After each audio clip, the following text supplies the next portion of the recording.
Dan Bjorn Formosa, ftit ġimgħat-ilu waqqaf Malta l-Fondazzjoni ALS Malta, l-ewwel fondazzjoni f'pajjiżna li għandha lan li taħdem għal madwar 200 persuna f'pajjiżna li jbagħtu mill-kundizzjoni kifra tal-ALS.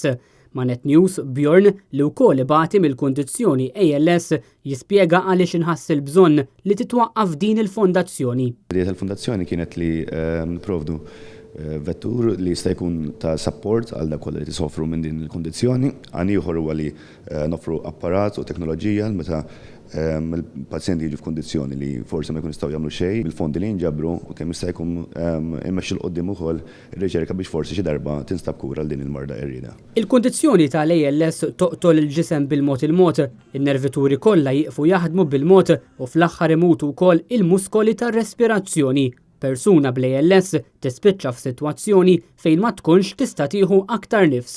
Sfortunatament kull ma teżistija tip ta' mediċina waħda li tislowja il-proċess ta' din il-marda b'massimu ta' 3 xhur u kura effettiva s-saċ għat memx.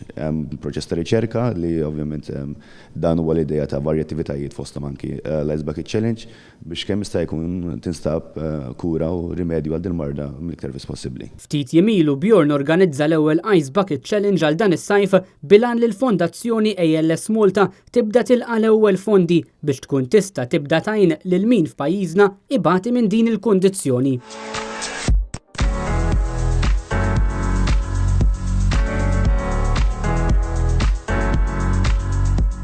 Aktar minn 230 persuna fosthom Bjorn għamlu flimkien l-Ice Bucket Challenge.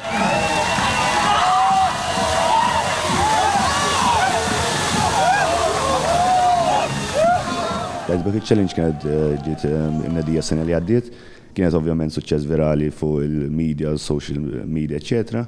U ovvjament il-messaġġ huwa li din ħaġa titkompla sakemm tinstab kura. Fil-fatt il-hashtag huwa Every August Until a Cure. Bil-hashtag Every August Until a Cure, ALS Malta tappella biex l-Ice Bucket Challenge tiqpa' ssir bilan li jinġabru fondi għal ALS Malta biex tkun tista' tagħti tama ta' ħajja iktar faċli għal dawk li f'pajjiżna ibatu b'din il-kundizzjoni.